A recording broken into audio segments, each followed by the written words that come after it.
Hello friends, नमस्कार साथियों। आज चलिए हम पढ़ते हैं हैज़ हैव हैड का वाक्यों में प्रयोग। हैज़ हैव हैड की सहायता से किस प्रकार से हम वाक्य बनाते हैं, चलिए आज देखते हैं।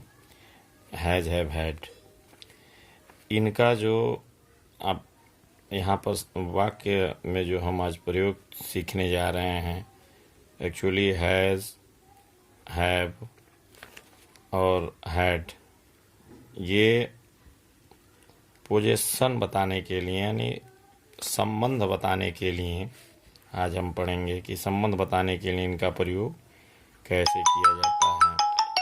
हैज हैव हैड की सहायता से हम संबंध बता करके वाक्यों में कैसे प्रयोग करते हैं सीखते हैं।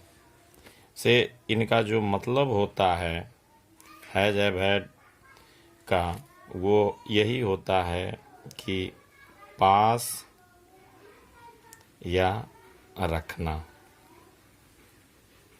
कोई अपने पास कोई सामान रखता है या किसी के पास कोई सामान होना बताने के लिए हैज़ हैव का प्रयोग जो है हम करते हैं। इसका प्रयोग वर्तमान काल के वाक्यों में करते हैं,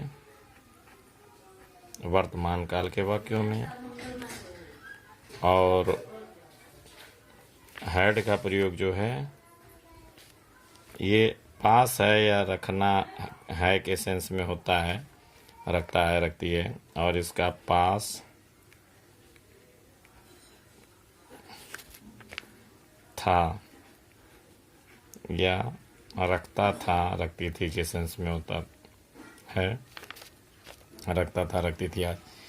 इनका जो है भूतकाल में प्रयोग होता है। यानी मूल रूप से आज हम जो यहाँ पढ़ने वाले हैं possession, has have had as possession, यानी पोजेशन के रूप में, संबंध बताने के रूप में इनका प्रयोग कैसे होता है। तो आइए देखते हैं इनके पहचान को लेकर के कैसे होता है। कि ये जो पहचान इनकी है कि वाक्य बनाने में पहचान, किसी के पास कोई सामान होना बताने के लिए, ये साधारण से देखते हैं। पास है,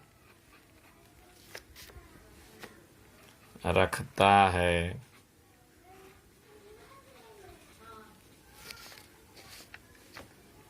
उसे है, उसको है, आदि आदि। इस प्रकार से किसी वस्तु, व्यक्ति या अन्य किसी चीज से संबंध बताने के लिए कि वह किसी के अधिकार में है, पोजेशन, संबंध या अधिकार बताने के लिए इसका प्रयोग होता है। जैसे इसको एक उदाहरण के द्वारा समझते हैं। इसको लिखने का तरीका जो है, जैसे एक उदाहरण समझते हैं, फिर अभी बनाएंगे एक वाक्य उदाहरण समझते हैं। जैसे राजू के पास एक कैरम बोर्ड है।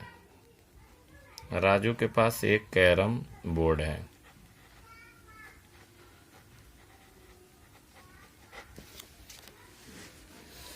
अब इस वाक्य को जो है यहाँ पढ़ने से पता चल रहा है कि राजू के पोजीशन में या राजू के अधिकार में एक कैरम बोर्ड, यानी राजू का कैरम बोर्ड से संबंध है। तो ऐसे पोजीशन प्रकट करने के लिए, संबंध प्रकट करने के लिए हैज़ हैव हैड का प्रयोग होता है। इसको बनाते कैसे हैं देखते हैं। यहाँ पे जो रूल है बहुत सिंपल है कि यहाँ पे तो सब्जेक्ट यानी कर्ता plus has have had plus जो कॉम्प्लीमेंट या रेस्ट भाग जो होगा, जिसके बारे में शेष चीज़ें यहाँ पे आ जाएंगी, रेस्ट पार्ट जो भी हो। तो इससे वाक्य बनते हैं। अब वो ऊपर वाला उदाहरण देखते हैं, उसके बाद कुछ चीज़ें और चर्चा करते हैं। कि जैसे मैंने लिखा राजू के पास एक कैरम बोर्ड है, तो यहाँ लिखते हैं राजू राजू हैज, ये चूंकि वर्तमान काल का वाक्य है तो राजू के पास होना बताया जा रहा है। राजू के कैरम बोर्ड से संबंध राजू के, यानी राजू के अधिकार में कैरम बोर्ड है, तो Raju has a carrom board. यहाँ पर देखते हैं, चलिए हम समझने का प्रयास करते हैं कि यहाँ कर्ता का भ्रम अक्सर बहुत से छात्रों को हो जाता है कि सब्जेक्ट इसमें कौन सा है। सब्जेक्ट का भ्रम हो जाता है कि जैसे लिखा होता है सीधे सीधे अगर है तब तो ठीक है, नहीं तो जहाँ प्रोनाउंस आ जाते हैं ही सी इत्यादि को लेके अक्सर भ्रम में रहते हैं। तो चलिए उस भ्रम को दूर करते हैं। यहाँ देखते हैं कि कहाँ क्या होता है। देखिए हैज का प्रयोग जो होता है, हैज का प्रयोग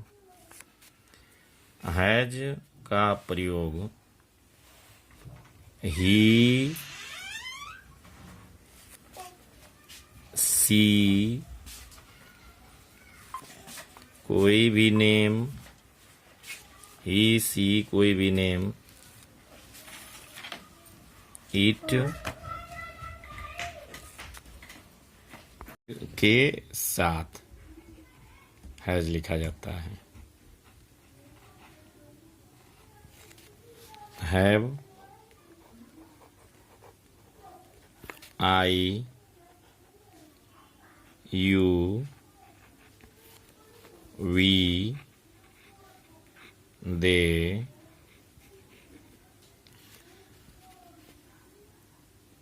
और सभी बहुवचन जो भी होते हैं, और सभी बहुवचन,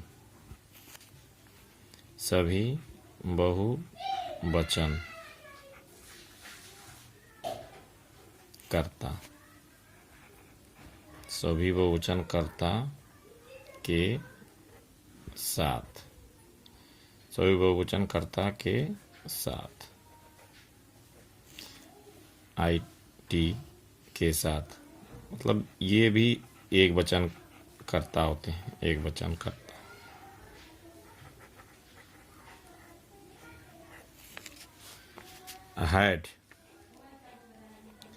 हैड भूतकाल में, हैड भूतकाल में सभी कर्ता,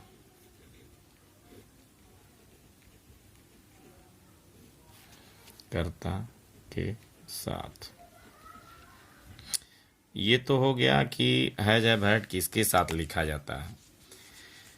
साथ ही अब यहाँ पे ये देखना है कि बहुत से छात्र जो है प्रोनाउन से यानी सर्वनाम को लेके कंफ्यूज हो जाते हैं कि उन्हें लगता है कि जैसे ये यहाँ पे मेरा शब्द आ गया तो वहाँ पे माई लिखना चाहिए। ऐसा नहीं है, सब्जेक्ट की जगह पे जो होगा उसको सब्जेक्ट ही माना जाएगा, भले ही वो जो है कृषि रूप में हो।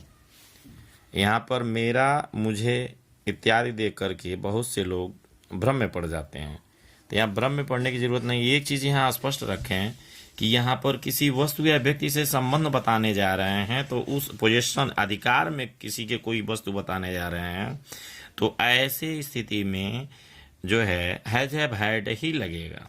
अब उसको थोड़ा सा और क्लियर करने के लिए समझते हैं। जैसे यहाँ पर यदि लिखा है ही हैज, तो ही हैज के कितने मतलब हो सकते हैं देखते हैं।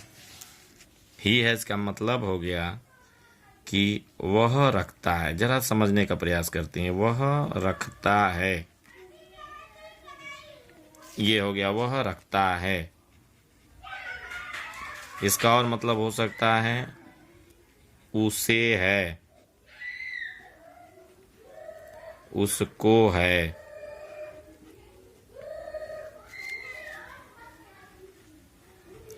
इसी प्रकार से सी के लिए भी है कि अगर सी आ गया और सी के साथ हैज लिखा है, सी हैज, तो मतलब वह रखती है, वह रखती है, उसके पास है, उसके पास है, उसे है, उसको है।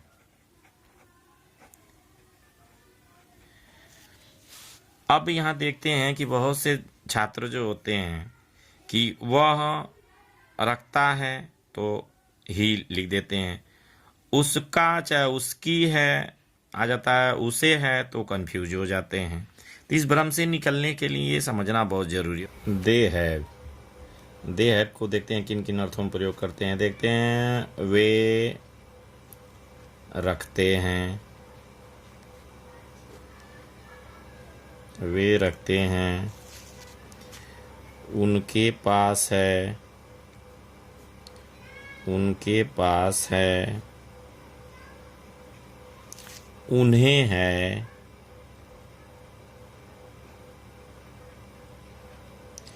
उनको है। इसी तरह से अब देखते हैं जरा, आई हैव मतलब मैं रखता हूँ।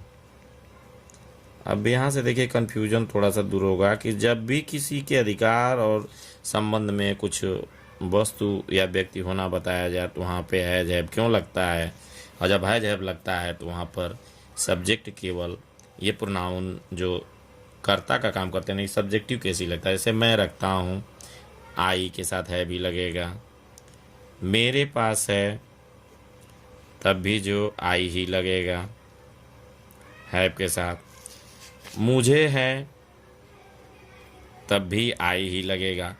अब यहीं पे बहुत सारे बच्चे मेरे और मुझे देख करके माई और मी में कंफ्यूज हो जाते हैं। तो ये कंफ्यूजन एकदम स्पष्ट रखिए कि इस प्रकार का कोई भ्रम ना पैदा हो कि जब भी किसी वस्तु या व्यक्ति से संबंध बताया जाए या आपके अधिकार में होना कोई वस्तु या व्यक्ति बताया जाए तो उस स्थिति में केवल और केवल जो प्रोनाउन के जो कर्ता रूप वाले हैं, यानी जिनको सब्जेक्टिव केस कहा जाता है, वही प्रयोग किए जाते हैं सब्जेक्ट के जगह पे।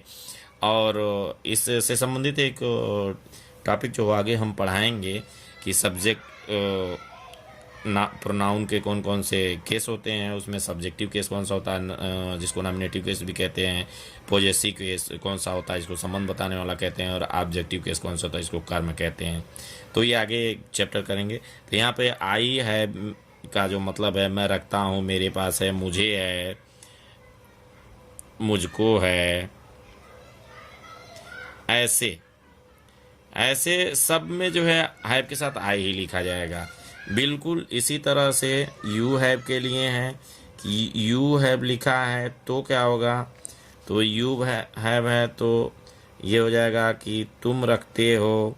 यहाँ देखिए तुम और आप दोनों एक साथ चलेंगे, तुम रखते हो, तुमको हम थोड़ा अरुचिकर भाषा मानते हैं, माने आदरणीय भाषा नहीं मानते, इसलिए तुमको आप लिखते हैं, ज़्यादातर सूटेबल होता है। तो तुम रखते हो, इसको आप रखते हो भी कह सकते हैं, आप रखते हैं, तुम रखते हो, तुम्हारे पास है, तुम्हारे पास है, तुम्हें है, ठीक है, आपको है इत्यादि। आप मैंने बोला कि तुम जहाँ जहाँ वहाँ पे आप भी लगा सकते हैं, आपको है, इसी तरह से हो जाएगा। और फाइनली जो है हम WEV की बात करते हैं, WEV वी के साथ भी ये मैंने बताया शुरू में कि प्लूरल नंबर के साथ यानी बहुवचन के साथ, जो ऊपर लिखा है मैंने यहाँ पे कि हैव का प्रयोग बहुवचनकर्ता के साथ करते हैं और एक वचनकर्ता के साथ हैज का प्रयोग करते हैं, और पास्ट टेंस में सभी के साथ। तो ये वी है तो मतलब हम रखते हैं, हमारे पास है, हम रखते हैं, हमारे पास है, हमारे पास है, हमें है, हमें है, हमको है, ऐसे भी लिख सकते हैं, हमको है। और हैड का प्रयोग जो है ये सभी के साथ होता है। हैड का प्रयोग जो है, जो हमने बता दिया कि ही हैड, ठीक है, ही हैड, उसको था चाहे उसके पास था, उसे था। इसी तरह से सी हैड, उसे था, चाहे उसको था, उसको था, मतलब जैसे मैंने ऊपर बताया ये उदाहरण के तौर पे वैसे लिख दिया मैंने। नहीं तो हैड के साथ सबका, आई हैड, मुझे था, चाहे मेरे पास था, आई हैड, मुझे था, ठीक है, मेरे पास था। ये जस्ट एक उदाहरण के तौर पे लिख दिया। अब जरा हम कुछ अनुवाद वाक्य देखते हैं, जरा वाक्य देखते हैं, एक वाक्य बनाते हैं। मुझे एक बेटा है, मुझे एक बेटा है। अब हमारी जो समस्या है बहुत से छात्रों की, जो है तुरंत यहाँ मुझे ज्यों देखते हैं तो उनके दिमाग में आई नो करके और वो मुझे की सीधे सीधे मीनिंग पे चले जाते हैं कि मुझे की मीनिंग यहाँ लिखनी चाहिए। ऐसा नहीं है मेरे दोस्त, आप लोग ध्यान दीजिए कि यहाँ मेरे अधिकार में या मेरे से संबंधित एक वस्तु या व्यक्ति बेटा शब्द है कि मुझे एक बेटा है, यानी बेटा मेरे अधिकार की बात कीजिए कि मेरे अधिकार में एक बेटा है, यानी मुझसे संबंधित एक वस्तु या व्यक्ति है। तो इसलिए ये कर्ता रूप में ही लिखा जाएगा। और मुझे के लिए मुझे एक बेटा है, या इसको हम ये भी कह सकते हैं कि इसको ऐसे भी कह सकते हैं, मेरे एक बेटा है, मेरे एक बेटा है, चाहे मेरे पास एक बेटा है, मेरे पास एक बेटा है, इसको यह भी कह सकते हैं, या मेरे पास एक बेटा है। या उसको अपने भाषा में आप कह सकते हैं, मैं एक बेटा रखता हूँ। उसे बेटा रखने का मतलब कि अधिकार से ये जेब में रखने का कोई हम मतलब नहीं है, तो ऐसे ना रखें, मेरे पास एक बेटा है। हैं, तो ऐसे सब ऐसे वाक्य बनाने के लिए हम सीधे सीधे मुझे या मेरे या मैं, तीनों का मतलब यहाँ पर एक ही होता है पोजीशन में, हैव के प्रयोग में।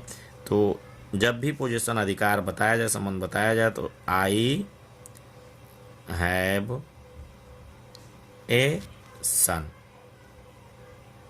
आई हैव ए सन।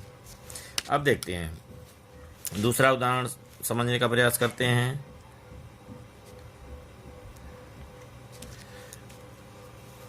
देखते हैं कि राजा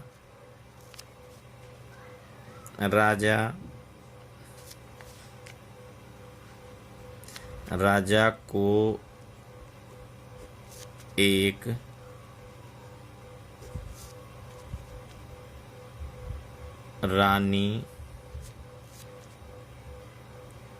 को एक रानी नहीं थी। तो अब तक आप समझ गए होंगे। देखिए, केवल राजा होता तो आप उसको व्यक्तिवाचक संज्ञा यानी नाम भी लिख सकते थे, लेकिन यहाँ कन्फर्म है कि राजा को एक रानी नहीं थी। हम किंग की बात ही कर रहे हैं, राजा की ही बात कर रहे हैं। देखिए, नहीं के लिए यहाँ पर बहुत सिंपली हैड के देख रहे हैं, राजा के अधिकार में एक रानी नहीं होना बताया जा रहा है, उन्हें अधिकार में संबंध बताया जा रहा है, तो हैड के बाद नाट लगा देंगे। तो सीधे सीधे यहाँ शुरू करेंगे, द किंग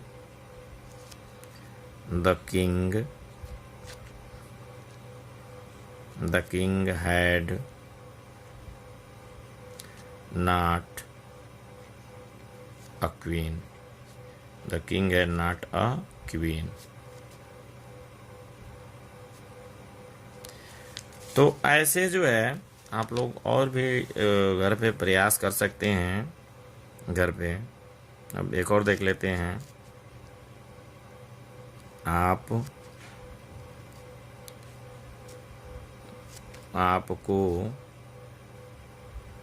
एक छोटी बहन है। आपको एक छोटी बहन है। देखिए, यहाँ जो है बहन अधिकार में होना बताया जा रहा है, यानी बहन से संबंध बताया जा रहा है कि उनकी पोजीशन में उनका एक बहन से संबंध। आपको एक छोटी बहन है। अब देखिए, एक छोटी बहन है, तो यहाँ ध्यान रखना है कि रिश्तों में छोटा बड़ा बताने के लिए स्मॉल या लिटिल नहीं लिखा जाता है, उसके लिए यंगर लिखा जाता है। तो एक छोटी बहन है, यानी आप एक छोटी बहन रखते हैं, ऐसे समझ लीजिए, यानी आपकी एक छोटी बहन है। तो यहाँ पर भी अधिकार प्रकट हो रहा है, संबंध प्रकट हो रहा है, तो हो जाएगा you have a younger you have a younger sister. तो इस प्रकार से आप और सारे वाक्य अपने मन से लिख लिख करके बनाइए और मेरे व्हाट्सएप नंबर पर भेजिए। मैं उसको चेक करके आप लोगों का परिणाम आप लोगों को बता दिया करूँगा। मेरा व्हाट्सएप नंबर इस वीडियो में आपको मिलेगा। आप घर पर रहिए, सुरक्षित रहिए। मेरे चैनल को अधिक से अधिक लोगों तक शेयर करिए। मेरे चैनल को सब्सक्राइब करवाइए। धन्यवाद।